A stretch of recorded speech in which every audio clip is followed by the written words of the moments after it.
மேஷராசிக்காரங்க எங்கே தோத்துருவாங்க அப்படின்னா, தன்னுடைய தனக்கு தெரிந்த நிறைய விஷயம் தனக்கு தெரியும் என்று நினைக்கும் போதே அவங்க தோத்து போகிறாங்க. ஒரு ராஜா எப்படி தோப்பாருன்னு படிச்சிங்கனாலே உங்களுக்கு மேஷராசியை பற்றி புரிஞ்சுக்கலாம். மதியுக மந்திரி சொல்லுவார், எதிராளியோடைய பலம் அறிந்து போட்டிடுவார்.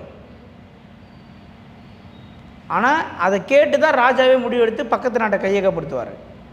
இதுவே இந்த ராஜாவே முடிவு எடுத்தாருன்னா தோற்று போயிடுவார்.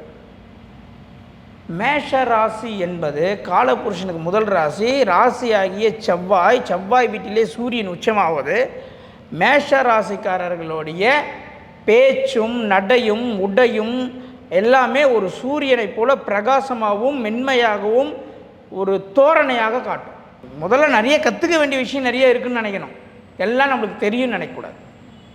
சூரியன் உச்சமாகிற வீடு, சூரியன் உச்சமாகுதில்ல, அப்போது அங்கே உச்சமாகும் போதே தான் அப்படின்ற ஒரு எண்ணம் அங்கே வந்துடும்.